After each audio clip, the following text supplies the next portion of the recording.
Apa kabar semuanya? Saudara, tidak terasa ya, 5 hari lagi kita akan menyambut Natal. Oleh karena itu, khotbah atau topik yang akan saya bawakan pada pagi hari ini adalah persiapan menyambut Natal. Yang terambil dari Matius 2, ayat yang pertama sampai dengan ayat yang ke-11. Saya akan baca ayat yang ganjil dan saudara pada ayat yang genap ya. Dan kita akan baca bersama-sama di ayat yang ke-11. Sesudah Yesus dilahirkan di Bethlehem di tanah Yudea pada zaman Raja Herodes, datanglah orang-orang Majus dari timur ke Yerusalem.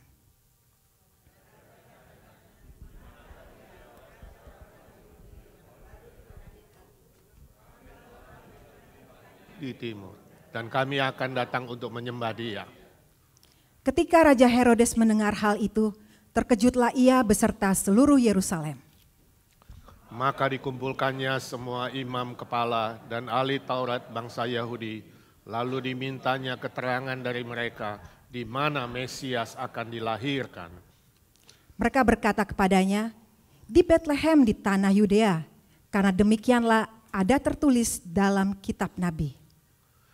Dan engkau Bethlehem, tanah Yehuda, engkau sekali-kali bukanlah yang terkecil di antara mereka yang memerintah Yehuda, karena daripadamu lah akan bangkit seorang pemimpin yang akan menggembalakan umatku Israel. Lalu dengan diam-diam Herodes memanggil orang-orang Majus itu dan dengan teliti bertanya kepada mereka, bila mana bintang itu nampak. Kemudian ia menyuruh mereka ke Bethlehem, katanya, pergi dan selidikilah dengan seksama hal-hal mengenai anak itu. Dan segera sesudah kamu menemukan dia, kabarkanlah kepadaku supaya aku pun datang menyembah dia. Setelah mendengar kata-kata raja itu, berangkatlah mereka.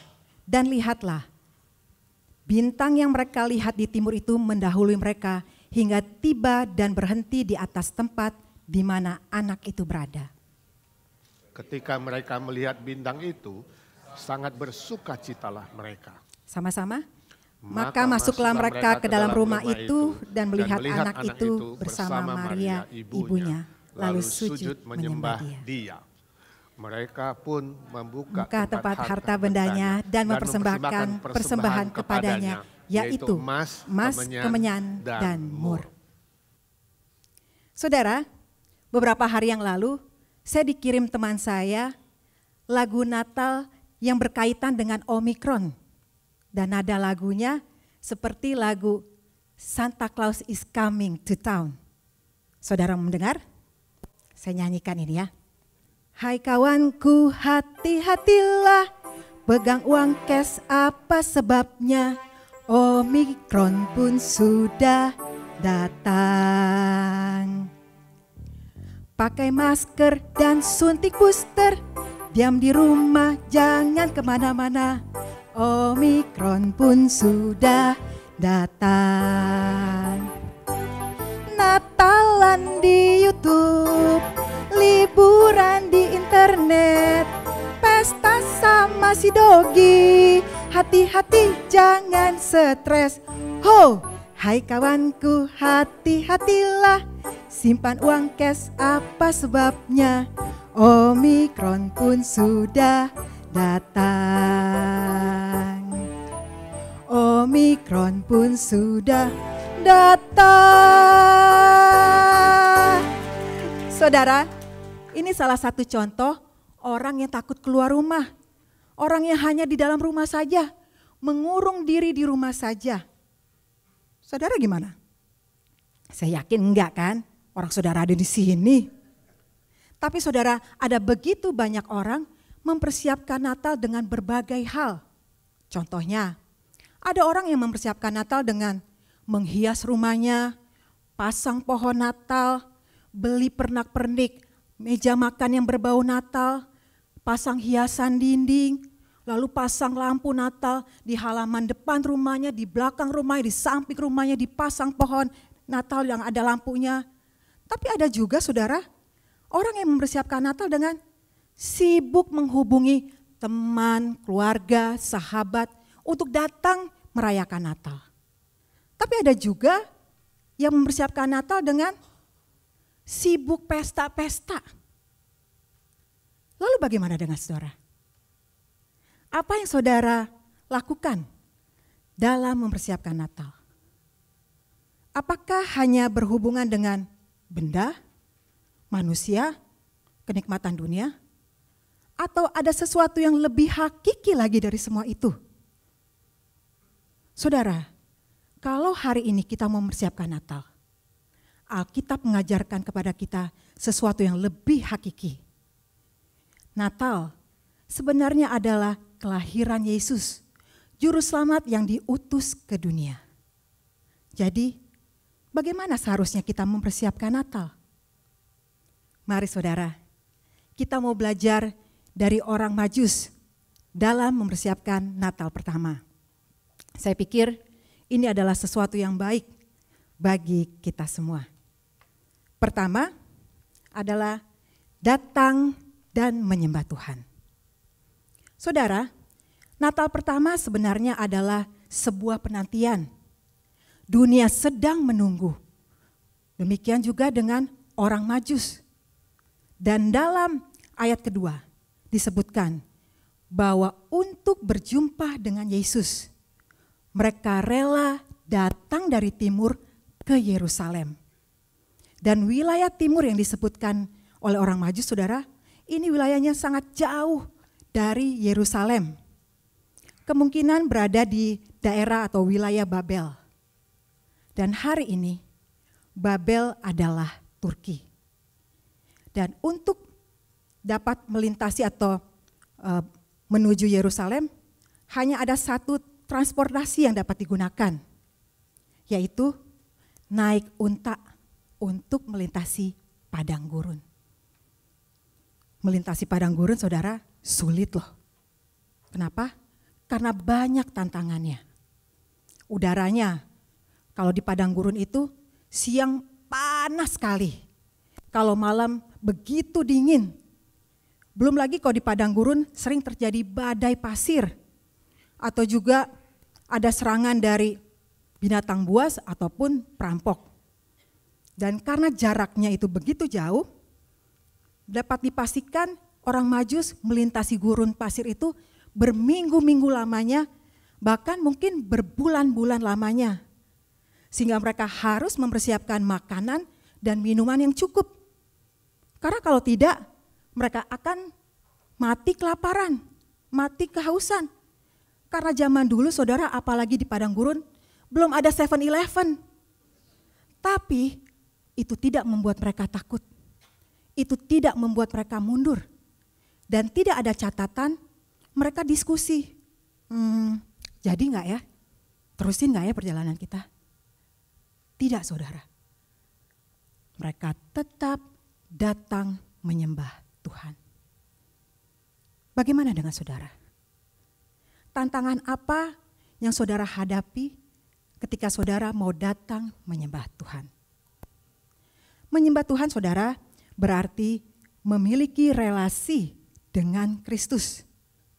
Jadi Natal tanpa Yesus, Natal tanpa pribadi Yesus, itu bukan Natal. Dan hari ini banyak orang mempersiapkan Natal dengan menyembah dunia, yaitu melakukan kesenangan-kesenangan dunia. Pesta sana sini, shopping barang-barang, jalan-jalan, dan berbagai kesenangan-kesenangan dunia lainnya. Tapi itu bukan Natal. Karena Natal memiliki relasi dengan Kristus. Dan hari ini saudara, banyak orang hanya ikut-ikutan merayakan Natal tanpa mengerti maknanya. Saya kenal ada sebuah keluarga Muslim, mereka merayakan Natal. Di rumahnya mereka pasang pohon Natal, ada hadiah Natal, dan setiap tanggal 25 mereka mengundang teman, keluarga untuk datang merayakan Natal. Dan kalau saudara perhatikan, di toko-toko dan di restoran-restoran banyak memasang pohon Natal. Seperti di Bolsa saudara, saya sering ke Bolsa karena saya senang makan pho. Di Bolsa saudara, restoran-restoran banyak pasang pohon Natal. Tapi di sampingnya ada patung Buddha. Kita lihat saudara, orang hanya ikut-ikutan merayakan Natal, tapi mereka tidak mengerti makna Natal sesungguhnya. Kenapa? Karena tidak ada Yesusnya.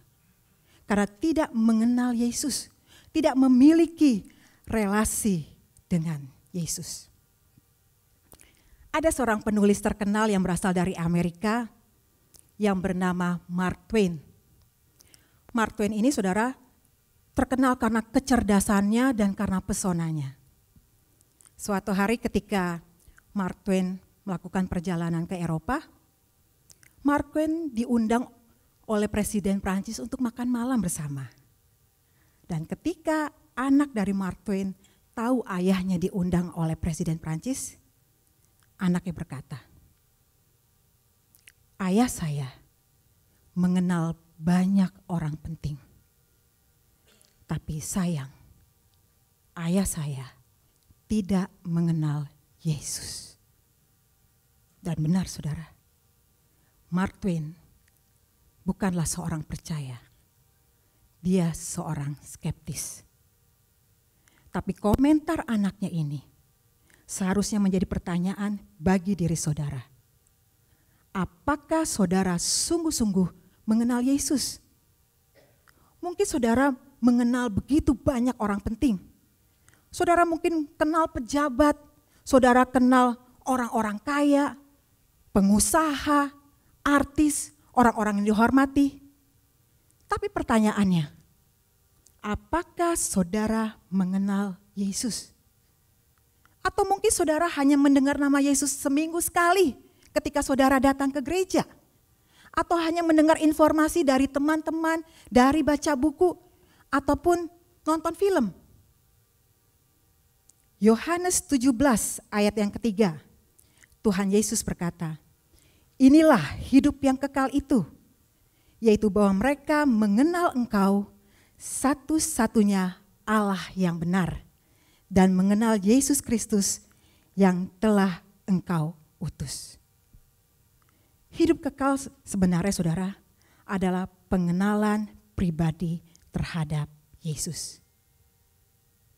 Hari ini, kalau saudara belum sungguh-sungguh mengenal Yesus, terima dia saudara. Karena saudara tidak tahu hari esok. Natal tidak ada artinya bagi saudara kalau saudara tidak punya hubungan pribadi dengan Yesus.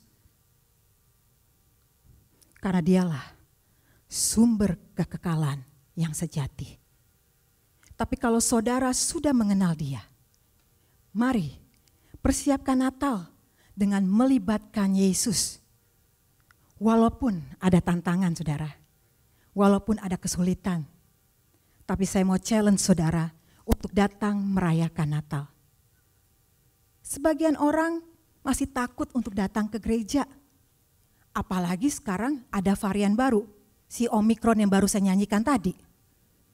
Belum lagi dilarang mungkin oleh keluarganya, suaminya, istrinya, anaknya, atau juga mungkin bos tidak memberikan izin untuk saudara datang ke gereja. Bagaimana saudara mempersiapkan? Minggu depan, 5 hari lagi, kita akan merayakan Natal. Saudara siap datang? Saudara siap menyembah Tuhan? Bukan saja di gereja, bukan saja di rumah, tapi di mana saja. Saudara siap? Kita akan merayakan Natal tanggal 24 dan tanggal 26. Bertemu dengan Yesus sekali lagi dan memperbarui hubungan dengannya. Kira-kira saudara, kalau dievaluasi dari bulan Januari sampai bulan Desember, pengenalan saudara atau hubungan saudara dengan Kristus, grow atau stuck? Belum terlambat saudara. Kita belum tutup tahun 2021. Mari kita perbarui hubungan kita dengan Yesus. Kita renew relationship kita dengan Kristus. Amin. Yang kedua, sangat bersukacita. Ayat ke-10 mengatakan bahwa orang Majus itu ketika bertemu dengan bintang yang membawa mereka kepada Yesus, mereka sangat bersukacita. Saudara, orang-orang Majus adalah sekelompok orang yang mengerti ilmu perbintangan atau yang disebut juga dengan astronomi. Sehingga ketika mereka melihat bintang di timur, mereka mengenalinya sebagai suatu tanda bahwa akan lahir seorang raja. Dan dikatakan bahwa mereka sangat bersukacita. Ini berarti saudara, bukan sukacita biasa. Bukan sukacita karena dapat kado, naik gaji, dipromosiin jabatan. Tapi mereka sangat bersukacita. Mengapa mereka sangat bersukacita? Karena mereka bertemu dengan juru selamat, Sang Raja Damai. Dan raja ini saudara, raja di atas segala raja. Raja yang lebih dari Raja Herodes, yaitu Mesias, juru selamat yang lahir. Itulah yang membuat orang Majus bersukacita. Ini berarti saudara, bertemu dengan Yesus ada sukacita. Mengapa? Karena di dalam Yesus ada pengampunan, ada keselamatan, ada hidup yang kekal, ada damai sejahtera, dan ada sukacita surgawi. Itulah yang membuat saudara bersukacita. Hari ini saudara bersukacita karena apa? Dalam menyambut Natal, saya berdoa dan berharap saudara kembali kepada sukacita yang besar. Bukan karena benda, bukan karena manusia, bukan karena kenikmatan-kenikmatan dunia, tapi karena Yesus yang telah memberikan pengampunan dan sukacita yang besar. Tapi kalau saudara hari ini stres, atau mungkin hari ini saudara sedang sedih, kok bonus belum keluar-keluar, saya belum bisa beli kado. Atau mungkin saudara sedang sakit, saudara sedang takut, sedang khawatir. Atau banyak hal yang membuat manusia tidak bersukacita. Jangan saudara, buang itu, serahkan kepada Yesus. Mari kita persiapkan Natal dengan bersukacita. Lukas 2 ayat yang ke-10. Ini adalah lagu Natal pertama. Ini adalah berita Natal pertama. Kita baca. Lalu kata malaikat itu kepada mereka, jangan takut, sebab sesungguhnya aku memberitakan kepadamu kesukaan besar untuk seluruh bangsa. Hari ini telah lahir bagimu juru selamat, yaitu Kristus Tuhan di kota Daud. Sukacita yang besar, kebahagiaan yang besar ketika Kristus hadir, ketika Kristus ada. Jika saudara sudah mendapatkan Kristus, itu berarti saudara mendapatkan segala-galanya. Dan itu jauh lebih besar dari semua hadiah. Dan itu seharusnya memberikan sukacita yang tetap di hati saudara. Izinkan saya bertanya, sukacita saudara bagaimana? Apakah masih sering berubah-ubah? Minggu lalu saudara, saya dikirim lagi oleh teman saya beberapa lagu favorit dari worship leader di Indonesia.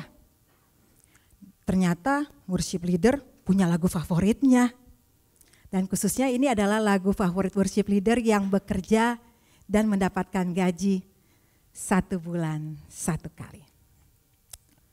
Minggu pertama ketika baru gajian, mereka akan menyanyikan lagu hatiku penuh nyanyian sebab aku baru gajian.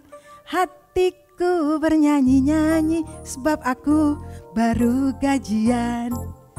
Minggu kedua saudara, ketika gaji mulai mengalir, mereka akan menyanyikan lagu seperti ini. Mengalir, mengalir, mengalir, oh gajiku, mengalir gajiku kemana-mana. Minggu ketiga, ketika gaji mulai menipis, mereka akan nyanyi seperti ini. Ku tahu Tuhan pasti buka jalan. Dengan harapan dapat angpau, saudara. Dan minggu keempat, ketika gaji sudah habis, mereka akan menyanyikan lagu ini. Tak terbatas kuasa-Mu Tuhan, semua dapat Kau lakukan. Gaji yang sudah habis dapat Kau tambahkan. Dan waktu persembahan, mereka akan menyanyi lagu, ku tak membawa apapun juga. Karena gajinya udah habis dan dompetnya sudah kosong. Saudara, ini adalah salah satu contoh orang yang sukacitanya berubah-ubah. Berubah-ubah sesuai dengan waktu yang berubah-ubah. Sesuai dengan situasi yang berubah-ubah. Sesuai dengan perasaan yang berubah-ubah. Tapi sukacita yang sejati itu tetap sifatnya. Karena datang dari Tuhan, Juru Selamat yang memberikan pengampunan dan kehidupan yang kekal bagi saudara. Amin. Jika saudara sudah bertemu dengan Yesus dan menerimanya, maka Tuhan akan mencurahkan sukacita sorga yang menetap di hati saudara. Mari saudara, kita mempersiapkan Natal dengan sukacita yang dari Tuhan. Yang ketiga, poin ketiga adalah mempersembahkan yang terbaik kepada Tuhan. Ayat yang ke-11 saudara, ayat yang ke-11 menjelaskan ketika mereka bertemu dengan Yesus, yaitu para Majus, mereka mempersembahkan emas, mur, dan kemenyaan. Ini berarti saudara, para Majus atau mereka sudah memikirkan apa yang akan diberikan kepada Tuhan. Sudah memikirkan hadiah apa yang akan diberikan. Atau dengan kata lain, mereka sudah memikirkan 3 hadiah terbaik pada zaman itu. Yaitu emas, mur, dan kemenyan yang akan diberikan kepada Yesus. Artinya saudara, mereka bertemu dengan Yesus tidak dengan tangan kosong. Tapi mereka membawa sesuatu yang terbaik untuk merayakan kelahiran Juru Selamat, kelahiran Yesus. Dan ini saudara adalah sebuah sikap dari terima kasih, sebuah sikap dari bersyukur dan ingin memberi yang terbaik kepada Tuhan. Dan dalam konteks kita hari ini apa? 5 hari lagi kita akan merayakan Natal. Apa yang membuat Tuhan senang ketika saudara mempersembahkan atau ketika saudara ingin mempersembahkan sesuatu? Tidak salah saudara mempersembahkan uang, emas, berlian. Tapi ada enggak sih sesuatu yang lebih dari materi? Saya yakin itu adalah jiwa. Apa sih yang kita bisa kasih kepada Tuhan di hari ulang tahunnya? Mari saudara, kita bawa jiwa. Pak Edi beberapa minggu yang lalu, setiap minggu malah sudah menegaskan, minggu yang akan datang kita ada KKR. Mari kita bawa jiwa. Saudara, apa sih yang paling bernilai dalam hidup saudara? Pasti keselamatan kan? Dan saya yakin saudara tidak ingin mendapatkan keselamatan hanya sendiri saja. Atau kalau saudara ingin memberikan sesuatu kepada seseorang dan saudara tahu kalau orang itu belum mengenal Tuhan, apa yang akan saudara kasih? Pasti bukan duit kan? Lalu kasih apa? Kasih dia keselamatan. Mari saudara, kita punya hati seperti itu. Maksudnya memberi yang terbaik kepada Tuhan melalui pemberitaan Injil. Dan ini juga adalah perintah dari Tuhan Yesus sebelum Tuhan Yesus naik ke surga. Markus 16 ayat yang ke-15. Lalu ia berkata kepada mereka, pergilah ke seluruh dunia, beritakanlah Injil kepada segala makhluk. Saudara, apa yang Yesus pesan sebelum dia naik ke surga? Atau sebelum Yesus berpisah dengan murid-muridnya? Saya yakin Yesus memberikan pesan yang penting, bukan pesan yang sembarangan. Seperti saudara kalau mau mati hari ini, kalau saudara mau mati hari ini, saudara kan gak mungkin bilang seperti ini, nanti ke Paris ya, beli Louis Vuitton. Atau nanti ke Switzerland ya, beli jam tangan Rolex. Pasti gak gitu saudara. Pasti saudara memberikan pesan yang penting. Dan Yesus memberikan amanat yang terpenting. Yaitu sebarkanlah Injil, beritakanlah Injil kepada semua makhluk. Semua makhluk saudara atau makhluk di sini bukan kepada binatang. Tapi kepada semua orang. Teman, sahabat, keluarga, handai tolan. Dan saya yakin saudara memiliki keluarga atau teman yang masih belum percaya kepada Kristus. Mari saudara, kita jalankan amanat ini. Dan saya yakin ini adalah sesuatu yang paling menyenangkan Tuhan. Sesuatu yang berkenan kepada Tuhan. Persembahan yang terbaik kepada Tuhan adalah memberikan hidup kita menjadi berkat bagi orang lain. Suatu kali, si Joni yang baru berusia 10 tahun sedang jalan-jalan di tepi pantai. Lalu Joni melihat ada seorang wanita sedang duduk santai di bawah payung.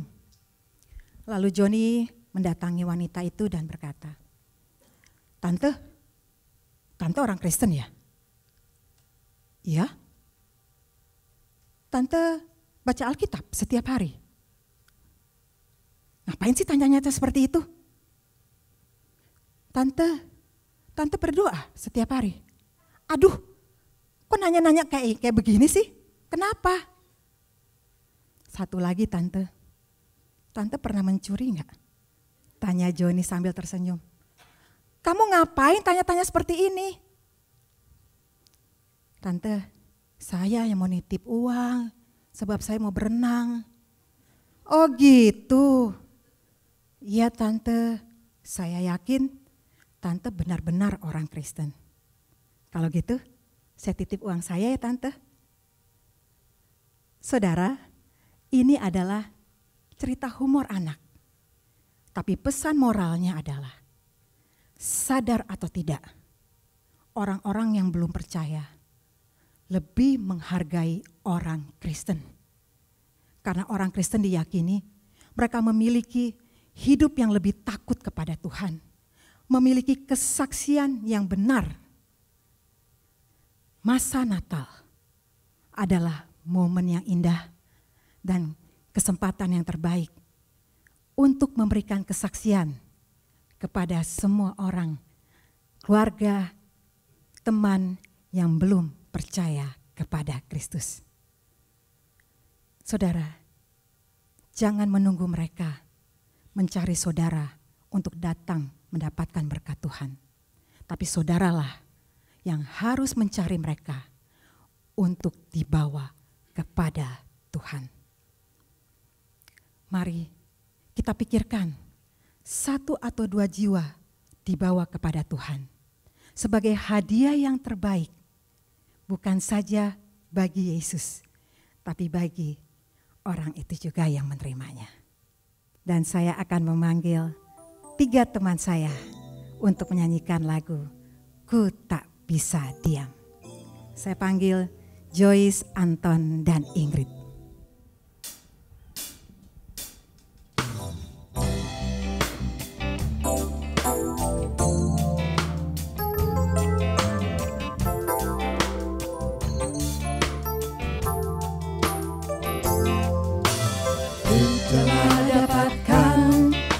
Anugerah kasih Tuhan Yesus mati tebus diriku, kini milikmu, engkau milikku, sempurna dalam kasih-Mu. Ku dapat ampunan, hidupku pun dipulihkan, yang ku rindu hanya Kau Tuhan. Engkau dalamku, aku dalam-Mu, indahnya hidup bersama-Mu. Ku tak bisa diam, beritakan kasih-Mu yang tak pernah habis di hidupku. Ku tak bisa diam, beritakan kebenaran. Yesus jalan, kebenaran dan hidup.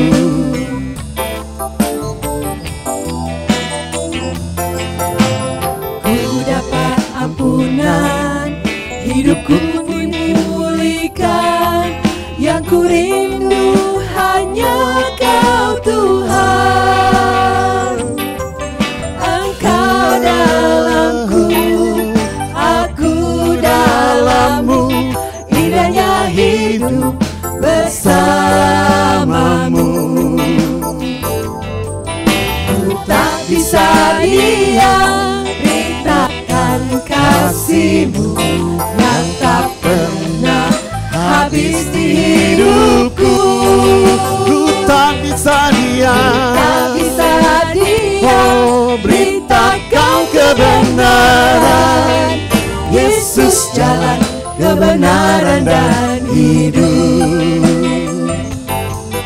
Ku tak bisa diam, beritakan kasih-Mu yang tak pernah habis di hidupku. Ku tak bisa diam, beritakan kebenaran. Yesus jalan, kebenaran dan hidup. Saudara, mari kita naikkan pujian ini. Ku tak bisa diam, ku tak bisa Naikkan sama-sama. beritakan kasih-Mu yang tak pernah habis di hidupku. Ku tak bisa diam, beritakan kebenaran. Yesus jalan, kebenaran dan hidup. Kami katakan, ku tak bisa diam, ku tak bisa diam, beritakan kasih-Mu yang tak pernah habis di hidupku. Tak bisa diam, beritakan kebenaran. Yesus jalan, kebenaran dan hidup. Yesus jalan, Yesus jalan, kebenaran dan hidup. Yesus jalan, kebenaran dan hidup. Yesus jalan, kebenaran dan hidup. Amin, saudara. Saudara tidak bisa diam untuk menceritakan kasih Yesus. Saudara tidak bisa diam untuk menceritakan bahwa Yesus adalah jalan kebenaran dan hidup. Amin. Bawa jiwa tanggal 24. Mari kita berdoa. Benar Tuhan, sesuai dengan pujian ini, berikan kami hati yang tidak bisa diam untuk menceritakan anugerah Tuhan yang terbesar dalam hidup kami adalah keselamatan. Tolong setiap kami Tuhan untuk tidak hanya memikirkan diri kami sendiri, tapi kami juga memikirkan jiwa-jiwa yang terhilang. Pakailah setiap kami Tuhan di tempat ini untuk membawa jiwa kepada Tuhan sebagai hadiah yang terbaik kepada Tuhan. Kami ingin mempersembahkan hidup kami Tuhan menjadi berkat bagi banyak orang. Melalui hidup kami, banyak orang boleh mengenal Yesus dan banyak orang boleh dibawa kepada Yesus. Terima kasih Tuhan. Kami berdoa untuk tanggal 24, Tuhan memberkati ibadah dari awal pertengahan hingga akhir. Kami rindu melalui ibadah dan firman Tuhan yang akan diberitakan pada tanggal 24. Ada banyak jiwa boleh dibawa kepada Tuhan. Terpujilah Engkau Bapa, di dalam nama Tuhan Yesus kami berdoa dan mengucap syukur kepada Bapa di surga. Amin. Amin.